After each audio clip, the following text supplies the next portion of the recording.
The third hour of the program. Hello and welcome. I'm going to do something that maybe perhaps I shouldn't do necessarily explicitly so much anymore since I'm a national show, but I'm fascinated by the whole Georgia political landscape. The eyes of the nation are on it. I've had so many national reporters come down to Georgia and interview me. I had a guy from the London Guardian the other day come interview me about what's happening in Georgia. And I know I hear from people all over the country who tell me all the time, their listeners are like, it's okay. This is the center of the political universe. You can talk about it. So I'm going to talk about it for just a moment. The lay of the landscape in Georgia right now is Herschel Walker is still dominating on the Republican side. Now, Gary Black, the ag commissioner of the state, is going to join me on air in this hour on Monday. I've had all of the candidates, Republican candidates for the Senate, on air with me for an hour. Gary Black will be with me on Monday here in studio. Herschel Walker has not accepted. He doesn't, frankly, need to accept. He is above the runoff margin. Georgia has a runoff. You got to get 50% plus one vote to avoid a runoff. Gary Black, Latham Sadler, Kelvin King, Josh Clark, they're all running, trying to get Herschel Walker down to less than 50%, and they hadn't done it yet. But he's trending down from 80% down to like 58, 56%. I don't know that they can do it. Maybe a fool's errand, but they're trying.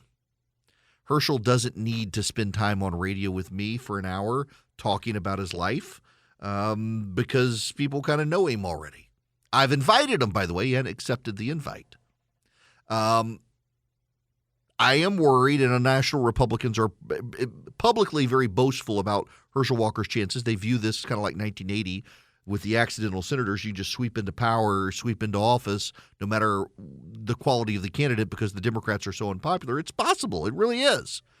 Every poll except one has had Herschel Walker beating Raphael Warnock. Raphael Warnock is on defensive already in Georgia, running advertisements saying, hey, I didn't say I could fix Rome in a day. Don't hold that against me. We'll see. But I'm actually more interested in the gubernatorial race in Georgia. There is a poll out from Insider Advantage that has David Perdue at 38%. It still has Brian Kemp over 50%. I suspect the Perdue team is pushing this poll out, claiming there's momentum for him. Please send money. I don't actually think that's the case. I think this poll is somewhat of an anomaly. They claim that in a tracking poll, they've got Kemp at 51%. I spent yesterday, after this polling started getting pushed out by the Perdue team, spent my time talking to pollsters. I talked to the Kemp team. I talked to several other candidates who are running tracking polling. Tracking polling is detailed data polling that's done on a daily basis or every other day to try to get a sense of how the race is changing. They do it in the last couple of weeks of a campaign to see if there are any trends, what's causing the trend lines. I've talked to a couple of outside groups. I've talked to a couple of campaigns. I've talked to the Kemp team's own pollster. No one is seeing a surge from David Perdue other than this one poll. In fact, one outside group that I've talked to says they have actually seen a Kemp surge in the last 2 weeks, that Perdue surged 3 weeks ago. Perdue had a big blip 3 weeks ago as Trump was giving him a lot of attention, and then it has receded and Kemp has gone back up. What I am told by all of these pollsters is they all have Kemp in the 60% range. Ironically, the pollster who has Kemp less than 60 is the one closest to the team. And even that one is well above 50%. The outside pollsters have him high. And no one has Perdue really above about 30 to 32%, other than this one Insider Advantage Fox 5 Atlanta poll. I don't believe it. The detailed polling from these outside groups who are paying attention to this race tend to be more accurate. They have a larger pool of people. They do more detailed polling of individuals. It's not online. It's by phone of individuals, a cross-section of people, cell phones and landline phones. And the pollsters are highly reputable people for even these outside groups. The outside groups are monitoring it, one, because if they think Kemp is fading, they come in with a lot of money. The others, because they're trying to get a real lay of the landscape for this general election and how the general election is going to shape up, because they want to stop Abrams. What I'm told by several of the pollsters, one in particular, is that it's not even the cultural issues that are resonating. It's not Brian Kemp and guns. It's not Brian Kemp and transgender sports or the pro-life issue. It is the economy, and it is crime. And it is kids not being locked down and shut out of school for so long. Brian Kemp is getting a lot of credit from suburban women who aren't necessarily Republican for making sure that schools were not shut down for longer than they needed to be over COVID, like in some other states. There was not a lot of remote learning, and he reopened the economy quicker. And they also like his aggressive handling of the Atlanta crime situation. When the mayor of Atlanta went after the police, Kemp sent in state law enforcement to help supplement and take over, and it helped. The suburban women are deeply worried about the Atlanta spillover crime. They don't blame Kemp. They actually praise him, according to these pollsters. The cultural issues are at the periphery. They're the issues that reaffirm they're back in the right horse. This race is over in more ways than one, and you can tell part of it is with money. Now, I've been in hotels the last couple of days, and I've seen a lot of the evening news. There's a TV channel in Atlanta, WSB TV. My flagship radio station is WSB Radio. It is the sibling of WSB TV. WSB TV is I think the most watched ABC affiliate in the country, and it's the biggest of the TV stations in the Southeast. It is the most watched. Their evening newscast is the most watched newscast in the Southeast United States. And I saw a Kemp ad in every commercial break. I never saw a Perdue ad. I saw a Democrat ad for the Democrats. Saw a Herschel Warnock ad. I never saw a Perdue ad. The fact that David Perdue isn't spending that money is in and of itself super telling. The Perdue team has reserved ad time. They have not actually placed their ad buys. They're not spending that money. The Stacey Abrams campaign has begun targeting Brian Kemp in their advertising. Stacey Abrams would not be targeting Brian Kemp right now if she didn't think Kemp was going to win the primary without a runoff. The Kemp team, they're finishing out their anti-Perdue ads, but they've pivoted now to attacking Stacey Abrams. They would not be on a general election footing if they thought they were getting into a runoff. The Perdue team is behaving as if they've lost. The Kemp team is behaving as if they've won. The Abrams team is behaving as if their polling shows Kemp has won.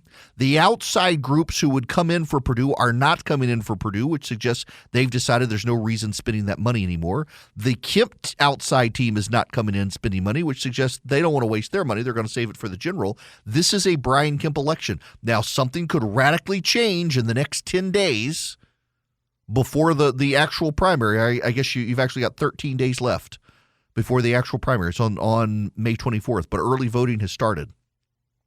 But again, I've talked now to 5-6 pollsters in the last 24 hours who are doing polling, some of it detailed tracking polling, some of it campaign-style tracking polling, some of it just general polling as to who are you voting for. And they all have Candace Taylor, one of the Republican candidates, around 5 to 6%. All of them do. All of them have Perdue around 30 to 32%. Some of them have him in the 20s. And they've all got, every single one of them has Kemp. The lowest for Kemp is 54%. Most of them have him at 60%. In fact, every single pollster I have talked to, has Kemp now doing better than Herschel Walker, which is pretty interesting. I mean, when you look at how all the candidates are operating, it looks like Brian Kemp has this thing. So things can change. We're not at the election yet. You still got 13 days, but This race with early voting and all, it looks like Kemp is definitely winning early voting based on who's turning out. And in the major media markets of the state of Georgia, Atlanta being the biggest, but also you've got Augusta, Savannah, Albany, Macon, Valdosta, Columbus, Muskogee County areas. Those are all metropolitan areas, their own media markets. They're in. David Perdue isn't on the air. He's not on the airwaves. He doesn't have door-to-door operators getting out the vote either. So he's not on the air, and he doesn't have a door-to-door operator. Now, maybe in some parts of the state he does, but I'm in Middle Georgia, in a very Republican area of Middle Georgia, and the Kemp team has come through. An outside group on behalf of the Kemp team has come through. The Democrats have come through, and I don't see that they're doing it. I don't see that there's a ground game for Perdue. We haven't had door knockers at our house. I don't think he can pull this off. It'll be interesting to see. And then also there's in the 6th Congressional District in Georgia, very cool candidate running. He will be a nationwide profiled Republican if he gets elected. Rich McCormick, he's a friend of mine. He's a Marine. He's an ER doctor. It looks like he may be able to get out of his race without a runoff, given the polling I've seen there.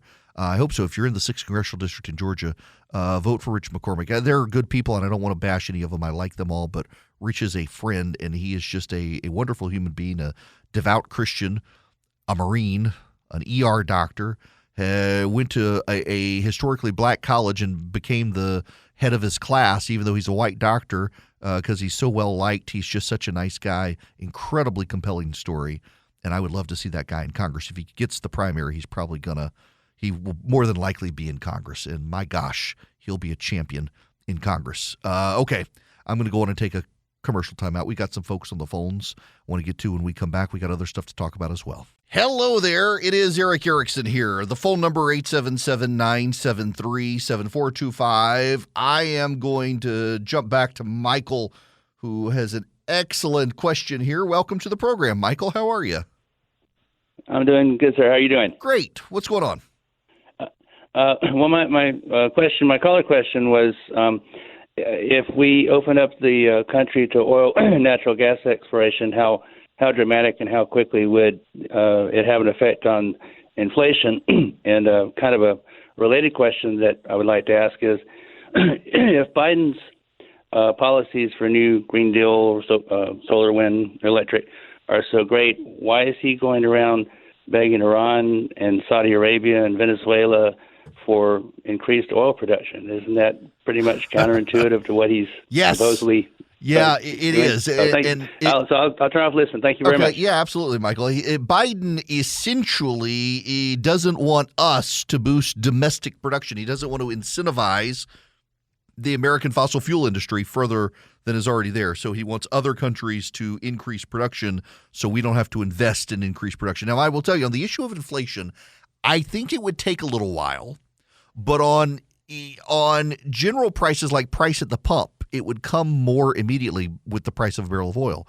If they were to announce tomorrow a rapid ramp up in production, it would immediately have a impact on the price of a barrel of oil. How do I know this? Several factors. One, just a few months ago when Biden released all of that oil from the Strategic Petroleum Reserve, it immediately dropped the price of a barrel of oil because, remember, it's a futures market. It responds to future supply. And because Biden's release of oil would impact future supply, the price of a barrel of oil went down. Now, the gas price at the pump did not go immediately down. That took a few more weeks, but it began to happen. Back in 2008, George W. Bush announced the immediate expansion of leases in the Gulf of Mexico for oil drilling. Gas prices had skyrocketed. Not what they were right now, by the way. Actually, no, I take that back. At one point, they were higher than the highest they've been so far. But then they fell pretty quickly, and they fell pretty quickly because George W. Bush announced this expansion. And gas prices cratered within 24 hours of Bush announcing it. I'm sure I shouldn't say gas prices. The price of a barrel of oil cratered. The price of a barrel of oil was down more than 50% within 2 months, even though not a single well had been drilled, not a single new platform had been built. Why? Because by incentivizing the production By the way, it's an incentivized production that Barack Obama kept. It allowed the oil futures market to understand more supply would be coming online. When Biden got into the White House, he canceled offshore drilling leases, and he canceled exploration of the Arctic National Wildlife Reserve. In doing both things, he has curtailed production. But it's more than that, too. I hate to use the word holistic, my gosh, for reasons that I need not get into right now. I don't have time. But holistically, Biden has declared war on the entire operation, market, supply, and means of production and distribution of oil and gas in this country.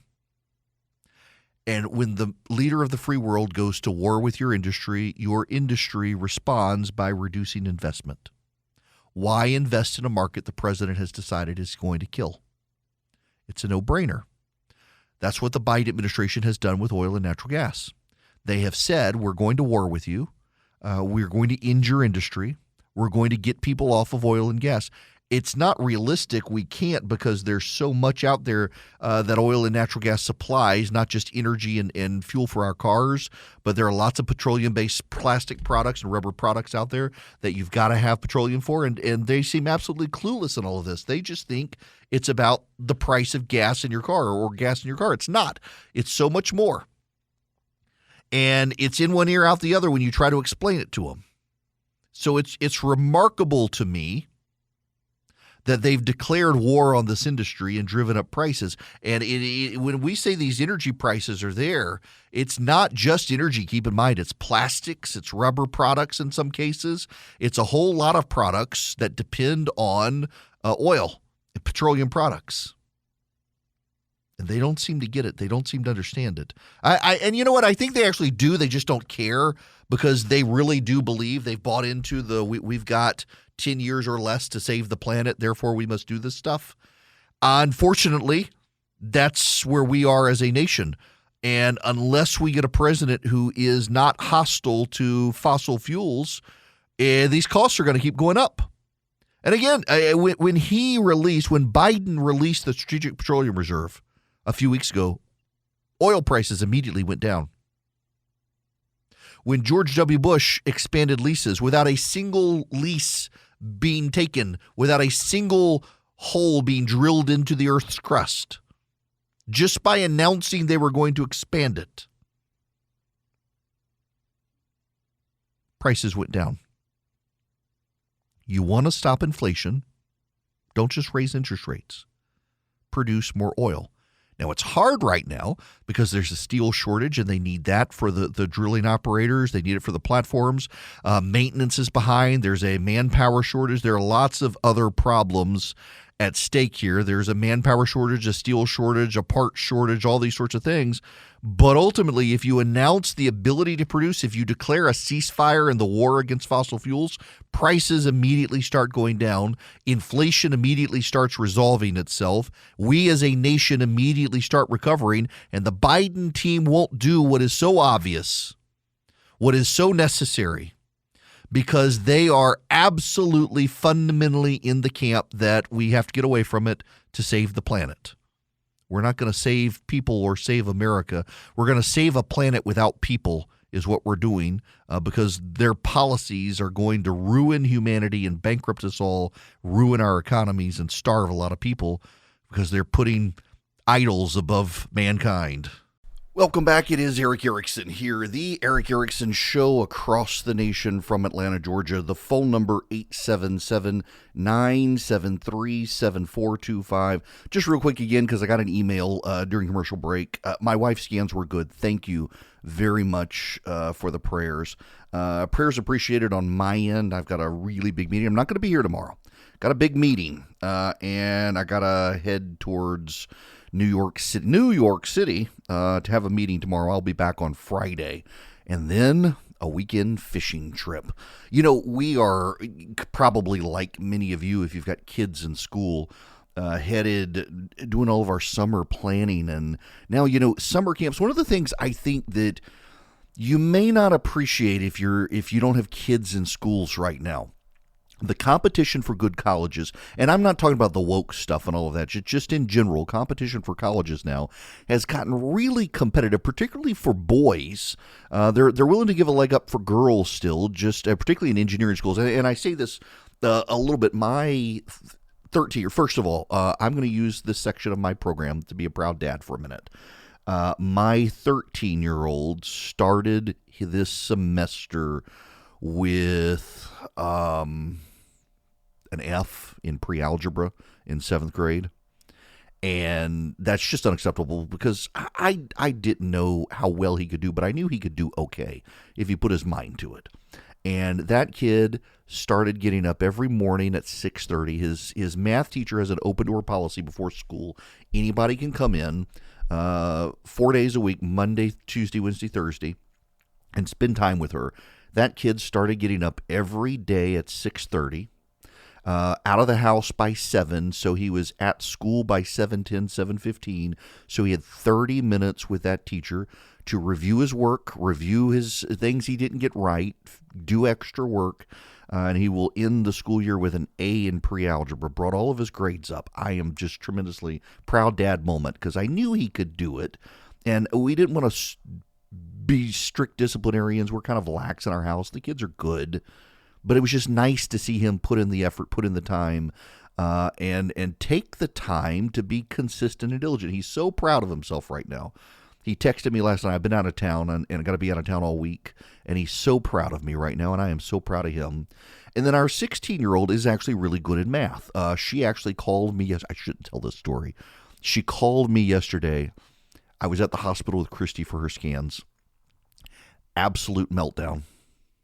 She had an 89 in a class, and it was her lowest grade, and she was so upset. She had miscalculated something and it figured a grade wrong and wound up getting an 89, and I was like, look, I love you. It's an 89. I'm really proud of you.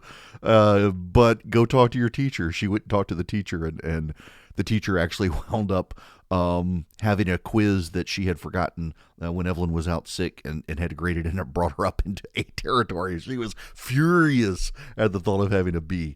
But it's so competitive these days for kids to get into schools, and so we're trying to plan out our summer. Christy and I are kind of committed. If radio really takes off and I can do more syndicated stations, pick up more affiliates, and income goes up, we got to be more mindful of more trips. Largely, I mean, honestly, because of her health situation.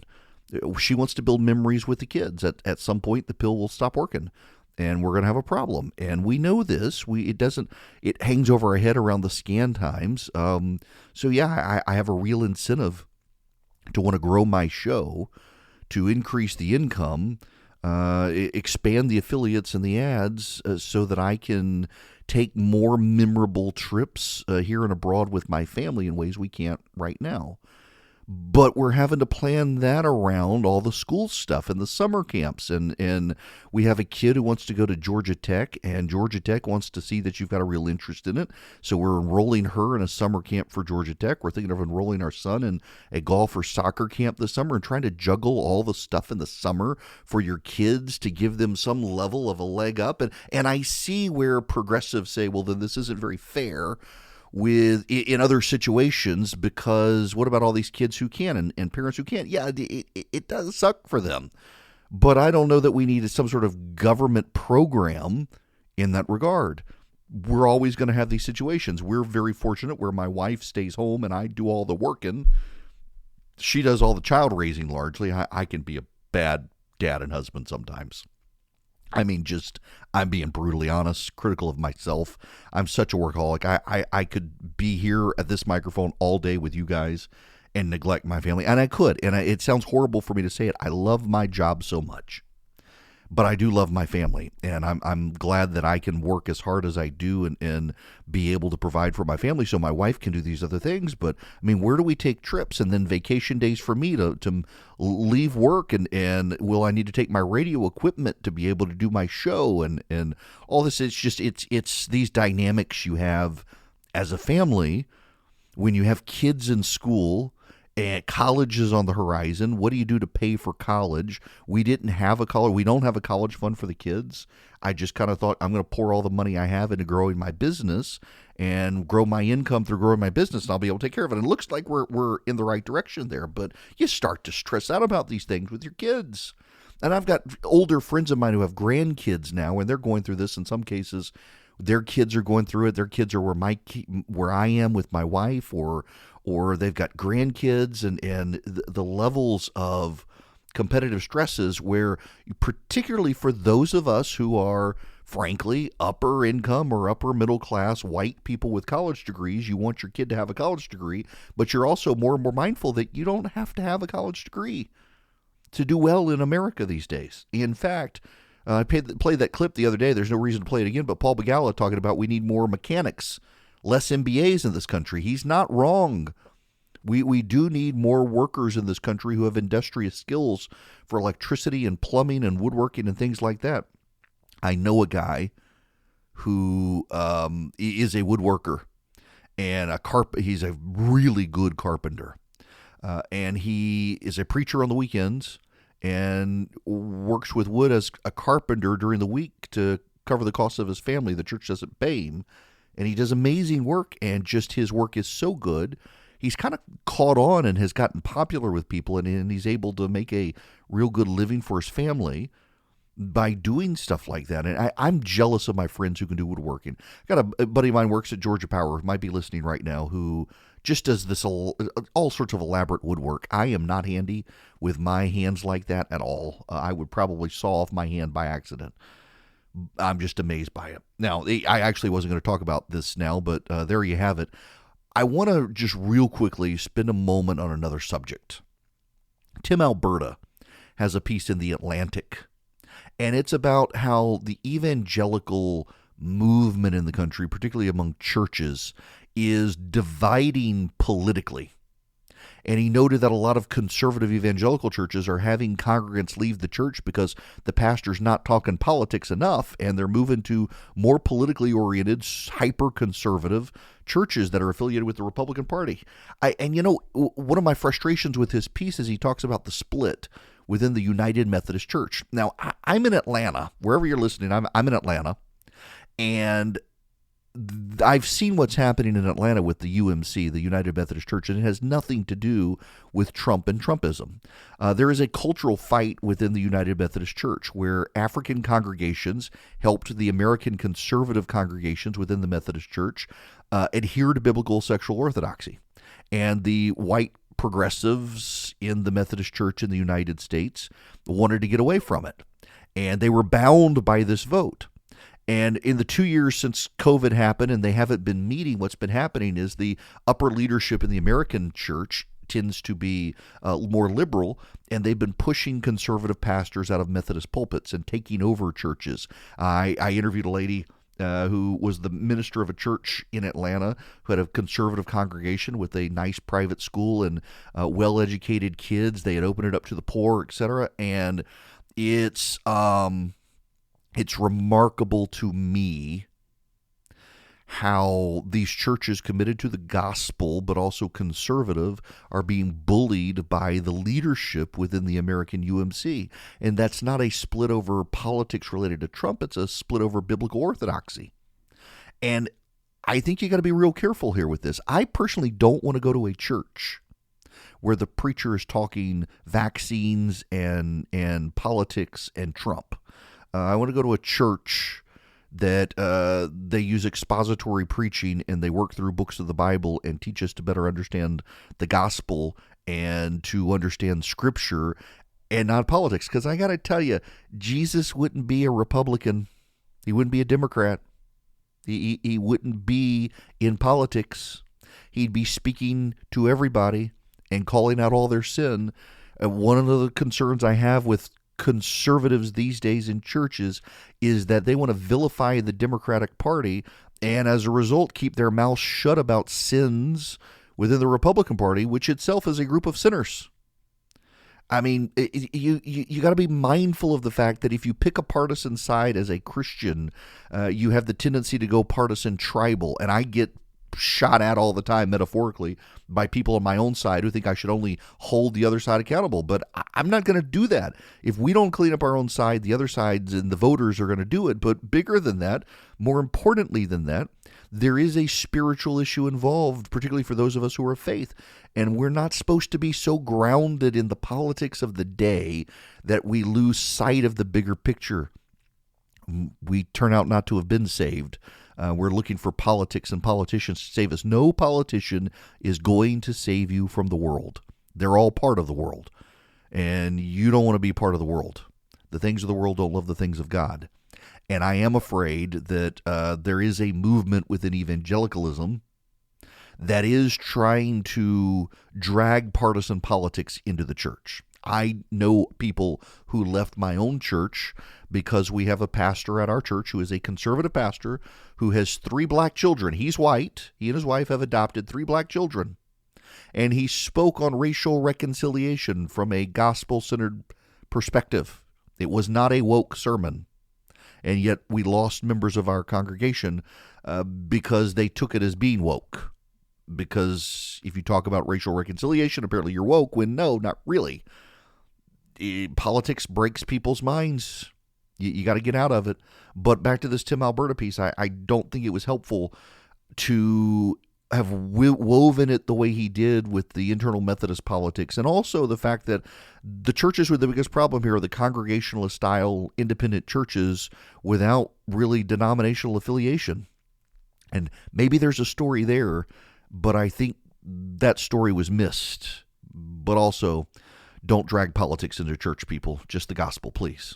Now, I got to tell you about one of the Christian conservative organizations that is committed to the gospel and also to politics is Patriot Mobile, cell phone provider. PatriotMobile.com/Eric. You go there, you get free activation with Patriot Mobile, and they give a portion of their profits to the conservative movement. You can be a part of Patriot Mobile. You can take your business to Patriot Mobile, and as their profits grow, your ability to help the conservative movement grows through them. So you can contribute your own money to the causes you care about, the First Amendment cause, the Second Amendment cause, the pro-life cause, and know they're going to do it as well. You can also call them 972-PATRIOT. They've got 100% U.S.-based customer service. If you tell them I sent you, you get free activation. Again, it is PatriotMobile.com/Eric. They use the same cell towers everybody else uses. You don't have to worry about the coverage. You get great coverage, and you get a commitment to fight the causes you care about. PatriotMobile.com/Eric. Go today.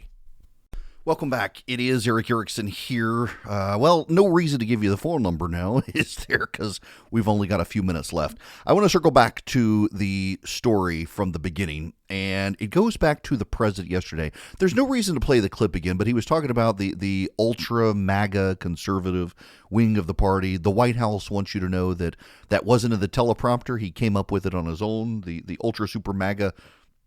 I mean, I just think that ultra MAGA conservative sounds better than grandpa dementia. I mean, when you're trying to do a branding game here, ultra MAGA sounds pretty cool. It's kind of like the love child of Optimus Prime and the Decepticons or something. I don't know. Voltron and Optimus Prime get together and they have Ultra MAGA Man. I don't know. But his delivery was so reserved. You know, Joe Biden has been in Washington for 50 years. He has seen the cycles of Washington. In 1980, the economy was so bad, Jimmy Carter lost to Ronald Reagan, and there were a group of senators who came in, the accidental senators of 1980. They were not expected to get elected, and they got elected. This is why a lot of Republicans are looking at the GOP field in 2022 thinking no matter how bad our candidates are, they can probably get elected. Well, they're not really worried about it because of what happened in 1980. And Joe Biden lived through that. He lived through the Republican Revolution of 1994, where after 40 years, the GOP took back the House. He lived through the 2002 election, where it was one of the very few midterm elections in American history where the incumbent president's party picked up seats. He lived through 2010 and the Tea Party. He lived through 2014 when the Republicans took the Senate. He also lived through 2018, and he lived through 2006 when the Democratic momentum picked up and they won. I listened to that speech of his yesterday. There was no passion. I mean, you'd think if he thinks the other side is going to be bad for America, he would have passion. The passion he had expressing his story about corn pop. And he didn't have it. He didn't have that passion. He had the passion of someone who just woke up from a colonoscopy. And it got me thinking, Joe Biden has been in Washington for as long as he has. He's seen the cycles. There's a feeling in politics, and I can't really describe it for you. And I mentioned this earlier. There's a feeling in politics when you've been in politics, even as long as I have, which in the grand scheme of things has not been that long, but you feel it. You know the cycle. This cycle that we're in feels like water inexorably being pulled out to sea into a tsunami. And the Democrats feel it, and the Republicans feel it. And they know the tsunami. That's why in 2020, all the polls came out and showed there was a Democratic wave coming. But to a lot of people on the ground around the country, it felt like a Republican wave as well. And it depended on where you lived. It really did. And in fact, it turned out there was a Republican surge because of the defund the police effort and the riots after George Floyd. There was a Republican surge that built, and it neutralized any wave the Democrats had. And the voters really just threw out of office all the people they didn't like. They threw out Trump because they thought he was a brain biblical donkey. They threw out the Democrats because they thought they were wackadoo progressives. And if you understand that's what happened, and not that the election was stolen, 2020 is easily reconcilable in an honest way, that it was about throwing out the people who just the public didn't like. Some of you will be mad at me saying that, but it's true. But this year feels different. It feels different regardless of where you are in the country. It feels the same way in every part of the country. It feels like the momentum is so with the Republicans right now, as long as they don't put up bags of crazy. And even then, bags of crazy may win. It happened in 1980, but it didn't happen in 2010 with Christine O'Donnell in Delaware. Candidates still matter. But it just feels like the water is unstoppably and inexorably being pulled out to sea into a tsunami that is coming. And Joe Biden has been through these cycles repeatedly over 50 years. He knows what they feel like. He has lived them. He's been in majorities. He's been in minorities. He's won races and he's lost races. In the presidency, he ran several times and lost. Didn't make it through primaries. He was there in the White House as vice president for Obama in the 2010 wave and the 2014 wave.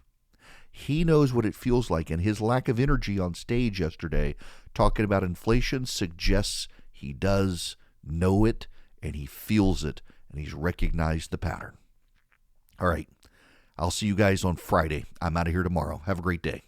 The regular season is heating up. New stars are emerging, and that means more opportunities to win up to 25 times your cash on Prize Picks, the most exciting way to play daily fantasy sports. Just select 2 or more players, pick more or less on their projection on a wide variety of stats, and place your entry. It's that easy. Let it fly to turn $10 into $250 with just a few taps. Easy gameplay, quick withdrawals, and injury insurance on your picks are what make Prize Picks the #1 daily fantasy sports app. Watch your favorite players and get paid doing it this basketball season. See your entries make progress during the game or make new entries for the second half and the fourth quarter. 3-pointers, assists, rebounds, and everything in between are yours for the taking. Join the Prize Picks community of more than 7 million players who have already signed up. Right now, Prize Picks will match your first deposit of up to $100. Just download the Prize Picks app and use code GET100. That's code GET100 on Prize Picks for a first deposit match of up to $100. Prize Picks. Pick more, pick less. It's that easy.